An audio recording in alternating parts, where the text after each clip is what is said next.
ជំរាបសួរលោកគ្រូថ្ងៃនេះដែរខ្ញុំចង់ធ្វើបទបង្ហាញពាក់ព័ន្ធមួយនឹង Linux ដែលខ្ញុំធ្វើនៅលើ cloud ហើយនេះ instance ដែលខ្ញុំបានបង្កើតឈ្មោះថា E2 ហើយ Linux ហើយចំណុចដែលខ្ញុំធ្វើហ្នឹងមានដូចជា web ហើយនិង file server ជាដំបូងខ្ញុំធ្វើការ starter របស់ service របស់ខ្ញុំមួយដែលឈ្មោះថា Samba ដែលយើងប្រើ command ctl នោះ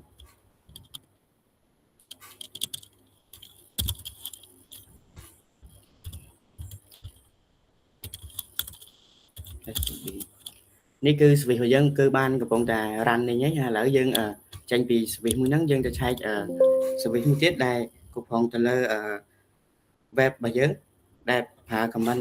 system ctl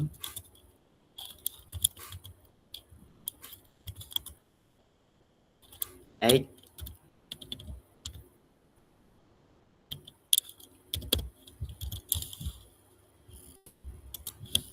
នេះគឺជា service របស់យើងដែលយើងប្រើវាសម្រាប់គ្រប់គ្រងទៅលើ web ឥឡូវយើងធ្វើការ demo web ពាក់ព័ន្ធជាមួយនឹង file server ហើយនិង web server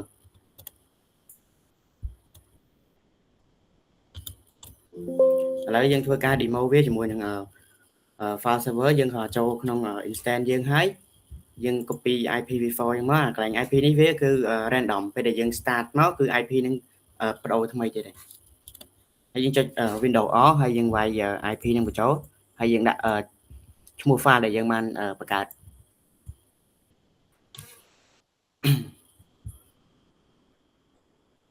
ពេលដែលយើងវាយចឹងហើយគឺវាចូលហើយនេះ file ដែលយើងបានបង្កើតហើយយើងបើក file វិញមកនេះ file ដែលខ្ញុំបានបង្កើតនៅក្នុង file server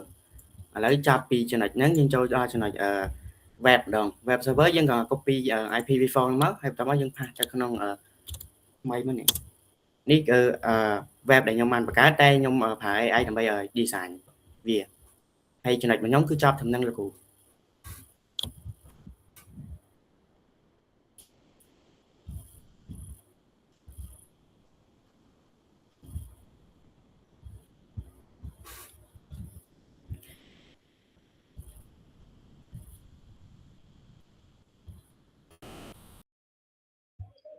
ចំណុចបន្តរបស់ខ្ញុំគឺខ្ញុំនិយាយទៅលើ mail server ហើយនិង FTP server ដែលខ្ញុំបង្កើតក្នុង Linux តែ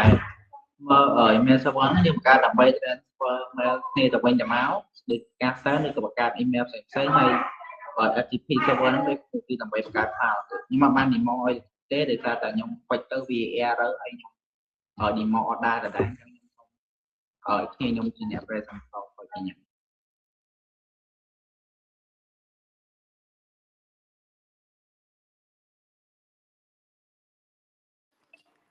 ជំរាបសួរលោកគ្រូខ្ញុំថ្ងៃនេះមកនិយាយតពីចំណុចរបស់ខ្ញុំ presentation ខ្ញុំលើកយកពី FTP server ហើយនេះជាអីដែលខ្ញុំបានបង្កើតមកហើយខ្ញុំដំបូងខ្ញុំប្រើYum Repolis ហើយបន្ទាប់មកខ្ញុំ install វាឡើងមកហើយខ្ញុំក៏បានបង្កើតនៅ file មួយដែរសម្រាប់បង្កើតនៅ user មួយដែរសម្រាប់ឲ្យយើង access ចូលបានដែលយើងមានជា username ហើយ password របស់ខ្ញុំហើយចំណុចរបស់ខ្ញុំវាមានពីរសំខាន់ហ្នឹងហើយដើម្បីឲ្យយើងតាក់ទងរវាង server និង client យើងត្រូវមាន user ហើយមួយទៀតគឺ upload file ប៉ុន្តែខ្ញុំធ្វើ upload file អត់ដែរអញ្ចឹងហើយខ្ញុំបង្ហាញបានប៉ុណ្្នឹងទេឥ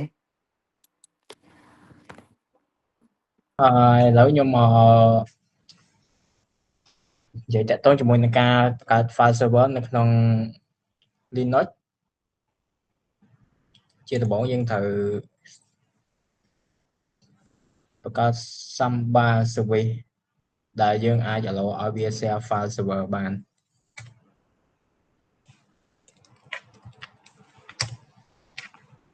បន្ទាប់មកយើង create share file folder វានេះយើងបាន create ហើយតែមាន SVR group data ហ្នឹងជា local to store share file ហើយនឹង7 3ដើមហ្នឹងដែលយើងអាច allow វា read write ហើយធ្វើយើងងាយស្រួល demo ទៀត thì bây giờ config từ lơ ca sharing này này tao máu dương rồi add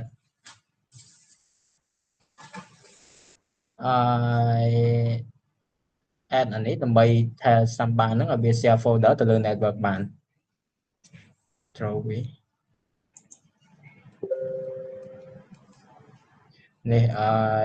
mình group data này là chịu part SP group data nó browsable and just right yes yes okay yes read only chương alone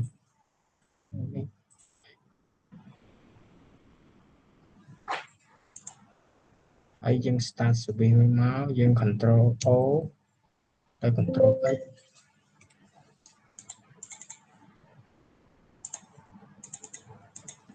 control O ok control X tôi mới dương start sẽ bị vía hay dương alone file bỏ bị máu sắp sai hai dân tay về tay dân thời cho từ lờ Windows á hay dân quay IP dân nó ok dân là tôi ban group data mùi group data nó im thiên bên này thì chẳng là nếu trên lệch file server nhưng mà cho phải là lỗi cho từ đó là domain controller bóng dân từ cả group dần nếu như mà cả đã sắp sai hai tỏ máu dân từ add user tiền nhưng đã password ở user nắng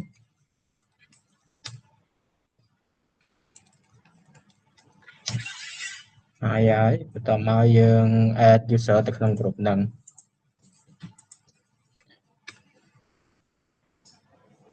ấy add somebody login man ABC add my feedback I apply policy về permission viên năng I apply bằng này I update somebody policy một tiết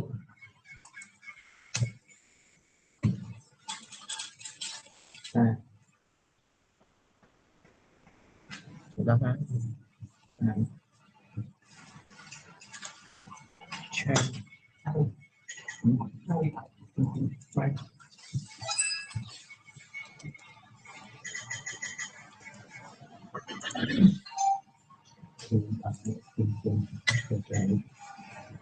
control O hay control tỏ máu dương thì start về mùi tới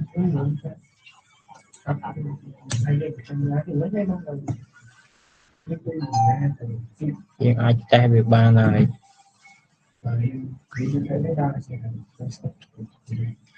tay về nắng rồi mình sẽ tham lại này này dân bên user mỗi đã chia student mỗi là group rồi mỗi student mỗi hay tỏ máu dân sau group dương vài group student mỗi máu dân đăng về là group na chẳng hay dân sau policy về mỗi tiết này rule SQL năng tạm mà này là dân cho tao đó là chỉ là tìm bấy để nhung thôi tại tông tên đó tiền SQL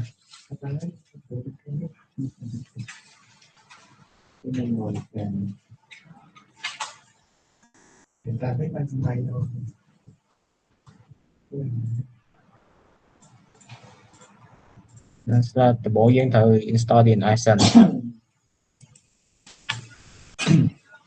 tao hãy giờ config main file về mũi nó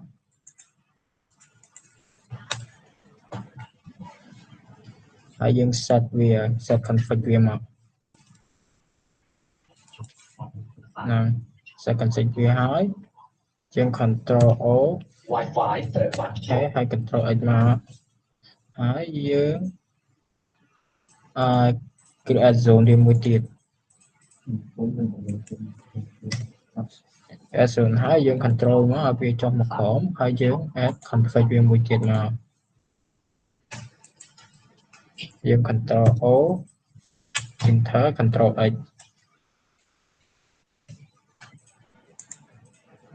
ហើយយើងអាចតេស្តឲ្យបានយើងអាចចងមកបួក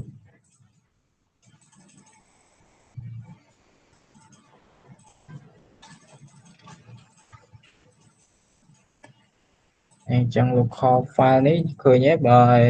ns lookup server បញ្ឆា local 192.168.230 ដល់ 30 ចឹងអាហ្នឹងគឺជា DNS server របស់ខ្ញុំ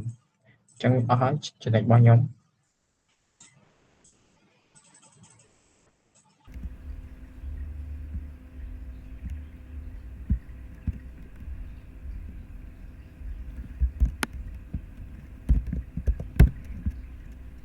ដំបូងខ្ញុំធ្វើការតេស្តទៅលើ ns lookup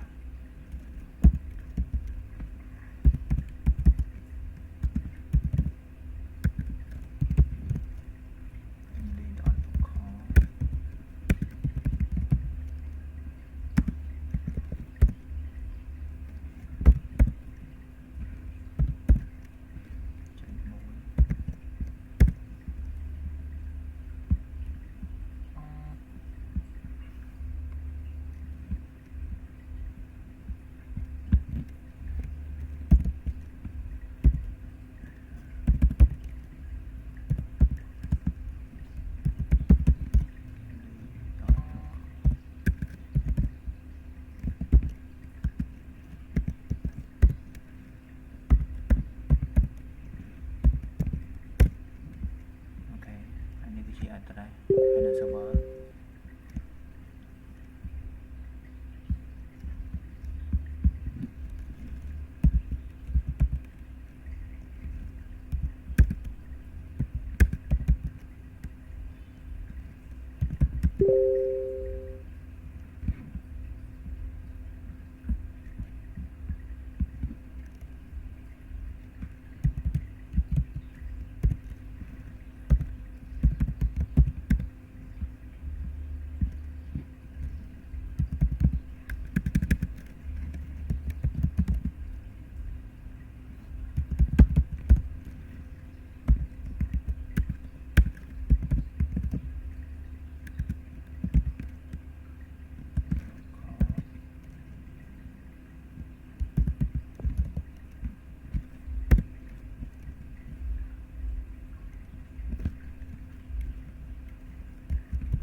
ខ្ញុំចំណុចខ្ញុំមានតែប៉ុណ្្នឹងទេខ្ញុំសូមបន្តឲ្យគ្នាខ្ញុំនិយាយត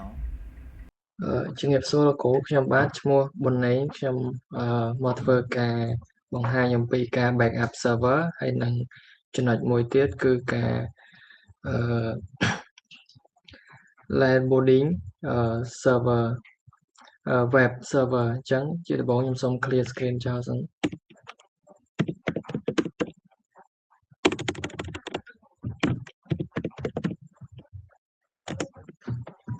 ចឹងដើម្បីធ្វើការនៅក្នុងbackup server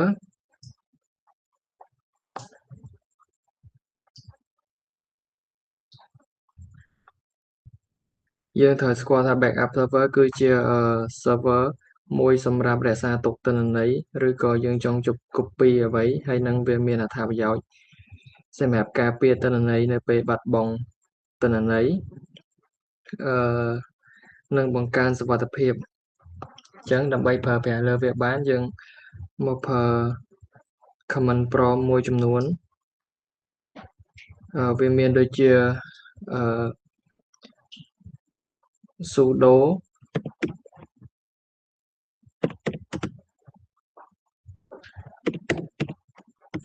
sudo nhằm update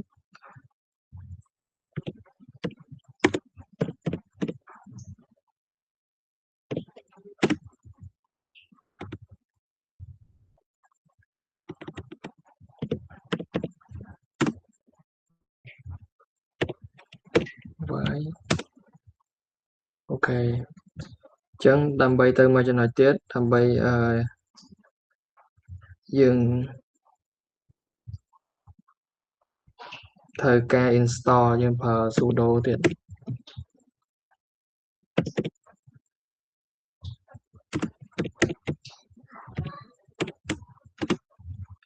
sudo yum in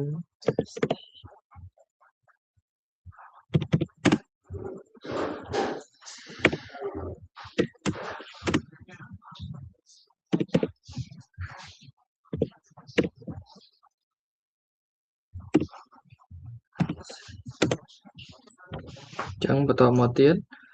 យើងធ្វើការជាមួយនឹងដំឡើង Stra យើងប្រើ sudo ទៀត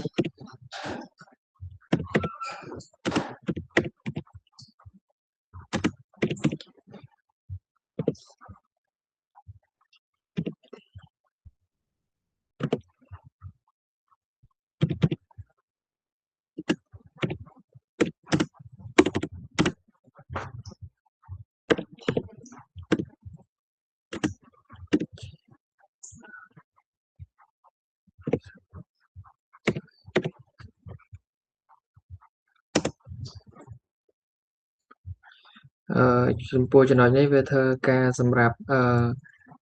compress នៅអ្វីមួយបន្តមកទៀតយើងចូលដល់ការ remote ឬក៏ការ backup យើងប្រើ sudo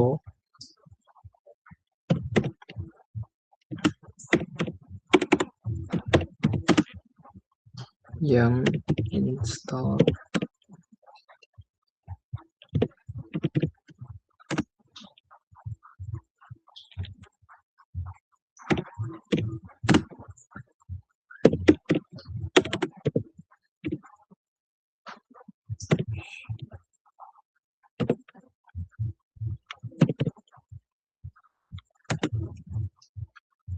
ពេលហើយវានឹង list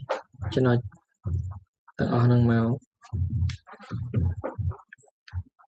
ចឹងដើម្បីយើងពិនិត្យមើលយើងប្រើ command មួយទៀតយើងប្រើ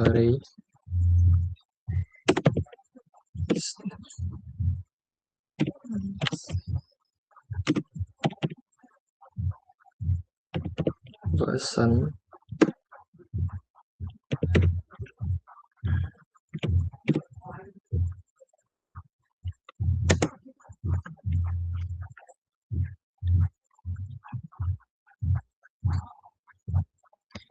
ចឹងចំណុច backup របស់ខ្ញុំមានតែប៉ុណ្្នឹងទេខ្ញុំសូមទៅចំណុចបន្ទាប់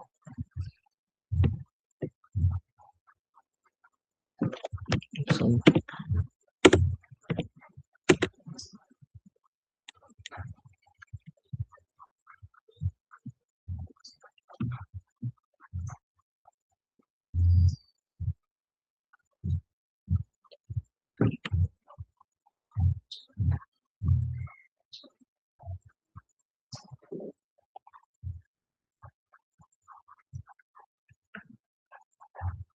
ចំណុចបន្ទាប់របស់ខ្ញុំតាក់ទងនឹង web server ឥឡូវនេះខ្ញុំធ្វើការ command prompt មួយចំនួនហើយវាមានដូចជាយើងប្រើ yum install http pd ហើយយើងដាក់ដកមកសញ្ញាវាយអញ្ចឹងបើយើងចុច enter មកវានឹងចេញទាំងអស់នេះចេញមកបន្ទាប់មកយើងប្រើissue ហើយនឹងយើងប្រើមកយើងប្រាប់វាមក this is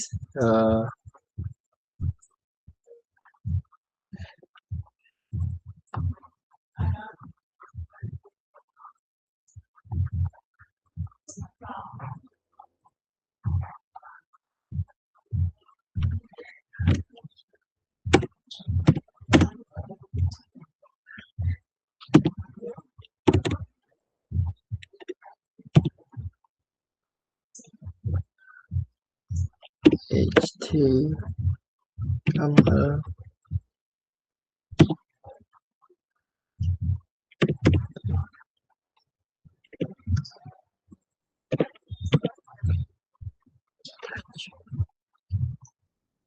text ចុច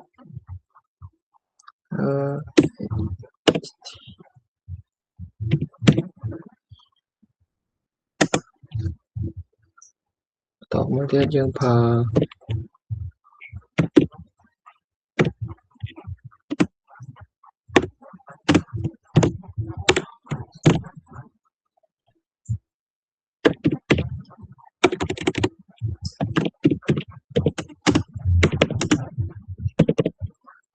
server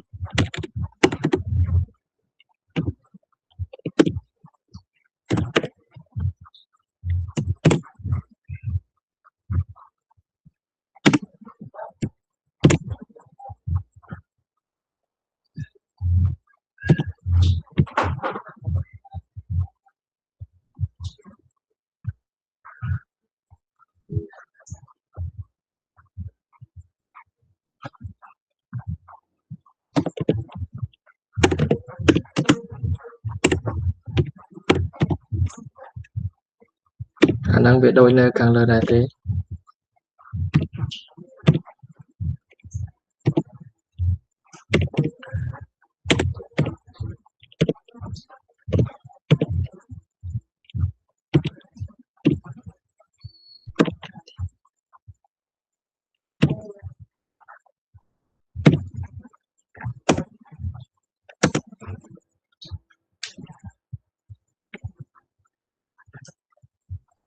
ចឹងឈានដល់ចំណុចបន្ទាប់គឺយើងធ្វើការ install HAP ចឹងយើងធ្វើការ command យើងប្រើយកYAM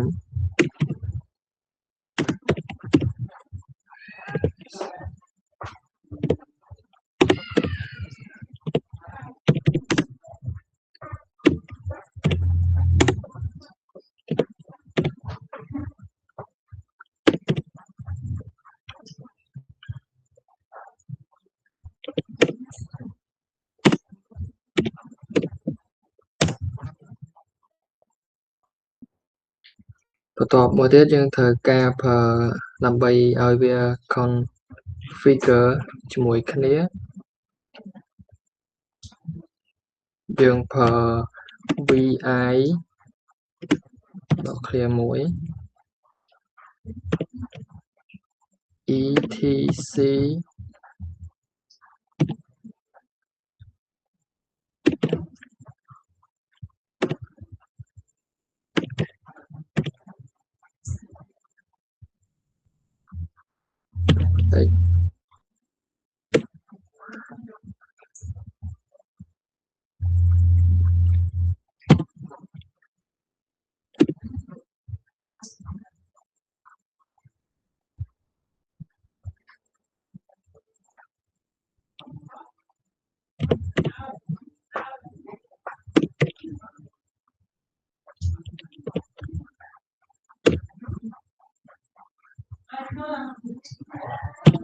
ចុចមួយមក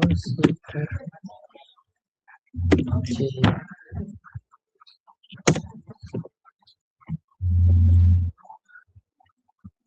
ចឹងទាំងអស់នេះគឺជាទិន្នន័យដែលវាបានបង្ហាញ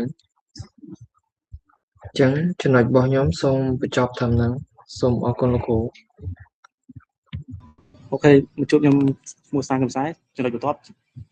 ខ្ញុំនិយាយទៅលើdatabase server ព្រោះខ្ញុំ start VMware ហើយ import ចូល PuTTY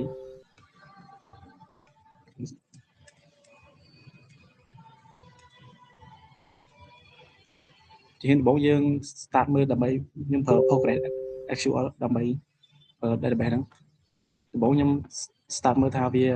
ដំណើរការ SQL ដោយសារខ្ញុំបានតម្លើង SQL ហើយអញ្ចឹងខ្ញុំអត់បាច់តម្លើងមកទៀតគ្រាន់តែតេស្តវាថាដើរអត់ហើយឃើញថាវា running ហើយវាដើរ SQL របស់យើងហើយឥឡូវយើងបន្ទាប់យើងចូលទៅកាន់ Postgres មក PostgreSQL ហ្នឹងមកប្រើ command line នេះ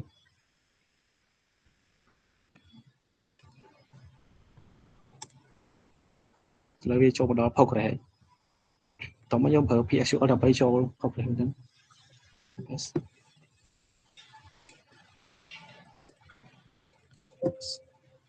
ជួល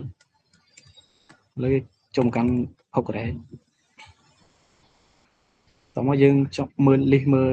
មាន database ណាដូចស្លាប់ហ្នឹងយើងឃើញមានប៉ុណ្ណេះដើម្បី create database មួយបានយើងចាប់ផ្ដើម create database មួយ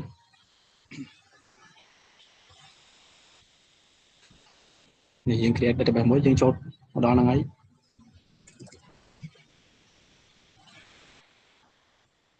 អូខេយើង create database មួយបាននេះ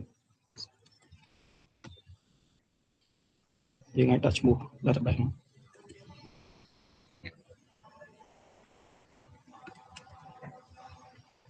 ទីហោដាក់ឈ្មោះចឹងឥឡូវវា create database យើងមកហើយឥឡូវយើងទៅកាន់ database ហ្នឹង C sing ឥឡូវវាចូលមកកាន់អាហ្នឹងហើយយើងអាច create database នៅក្នុងនេះបាន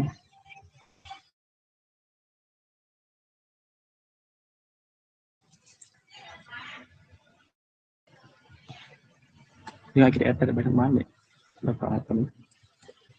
យ៉ា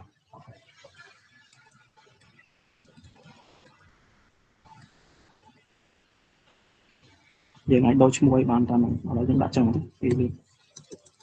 ឡូវវា create បានហើយឥឡូវយើងអាចសូវាបានសូមើលថាវាមាន database ណាអត់នេះ show វាបាន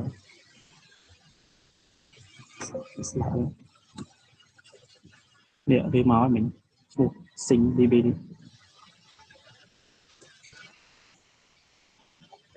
ឥឡូវយើងអាច insert ព័ត៌មានចូលក្នុង database ហ្នឹងបានដោយក៏សម្រាប់ប៉ុណ្ណឹងយើង insert យកមកទៅលឿនប្រញាប់ឥឡូវ insert បាននេះព័ត៌មានវាបានប៉ុណ្ណឹងបានមួយតោះមកយើងអាច view មើល row ហ្នឹងបានដោយប្រើសំណាញ់ select from របស់ user ហ្នឹង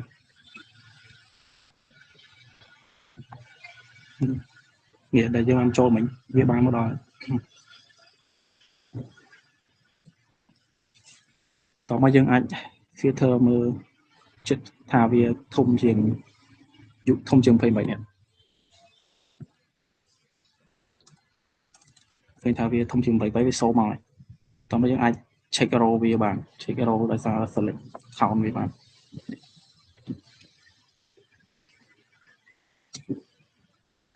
នេះឃើញថាវានៅ row ទី1មានតែមួយណាយើងអាចប្រើ slash q ដើម្បីចេញមកវិញបានហើយយើងអាច exit ដើម្បីចេញពី progress ហ្នឹងបានបើចេញ clear មួយចំណុច database server មានប៉ុណ្ណឹងឥឡូវចូលចំណុចបន្ទាប់ខ្ញុំនិយាយទៅលើ backup server ឥឡូវខ្ញុំអាចបើកមួយទៀត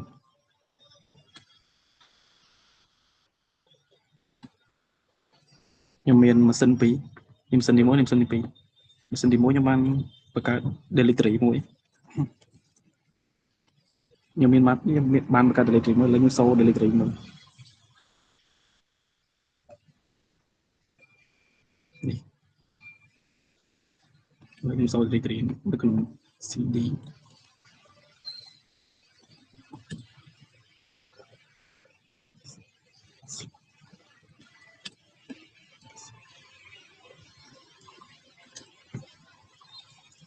cd version វាវិញចាំតិច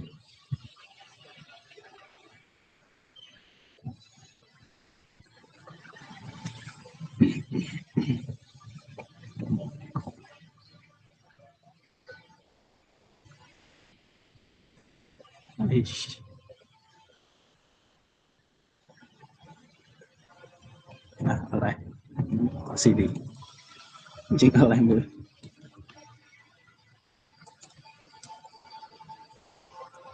ជាងអរ៉ៃមើល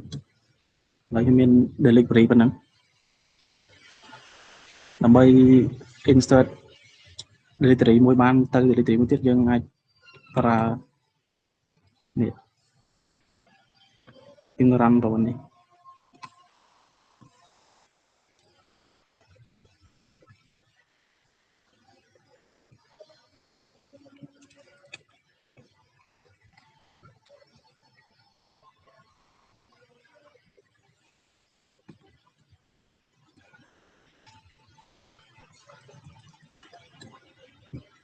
ដើម្បី backup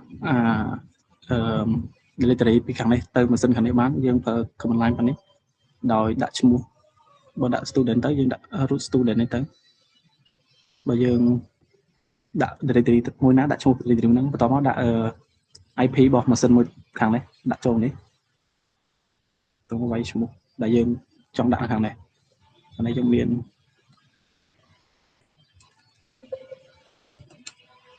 backup ឥឡូវខ្ញុំស៊ីទៅ backup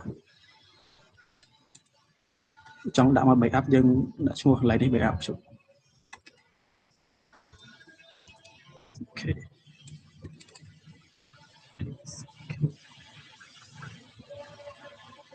យើងចង់យក file នេះ file នៅក្នុង directory មួយនេះដាក់ចូលនៅក្នុង backup ក្នុងនេះយើងប្រើ command line ប៉ុណ្ណឹងបន្ទាប់មកយើង enter ទៅបន្ទាប់មកយើងអាច check នៅក្នុងនេះនឹង backup វិញបាន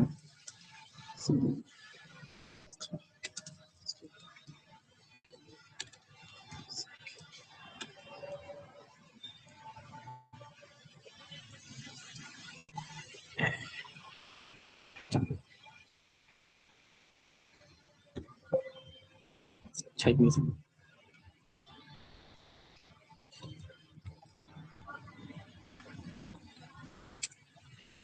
នេះពេលយើង enter មក file ដែលនៅក្នុង file ដែលយើងបង្កើតនៅក្នុងនេះវាប្រកាសជាចូលនៅក្នុងនេះ